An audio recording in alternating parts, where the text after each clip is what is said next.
আচ্ছা আমরা চিন্তা করি এ কোণ বি কোণ আর সি কোণ যদি এই কোণটা ধরি তাহলে এই তিনটা কোণের মান কিন্তু 180 ডিগ্রি।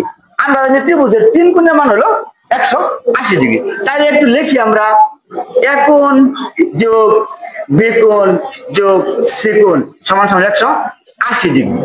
আচ্ছা এখানে কি কি মান আছে? এ কোণের মান না, এটা চাইছে। বি কোণের মান আছে 40 ডিগ্রি। সি কোণের মান কি তোমাদের বের করতে হবে।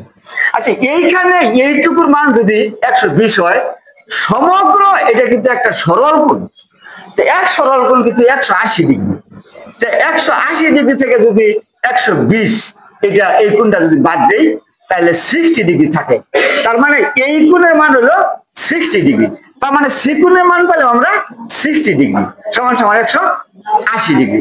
তাহলে কি দাঁড়ায়? এ কোণ সমান সমান যোগ এখানে আছে 100 ডিগ্রি সমান সমান 180 ডিগ্রি, বা এ কোণ সমান সমান 180 ডিগ্রি বিয়োগ 100 ডিগ্রি সমান সমান এ কোণ সমান সমান হলো 80 ডিগ্রি। তার মানে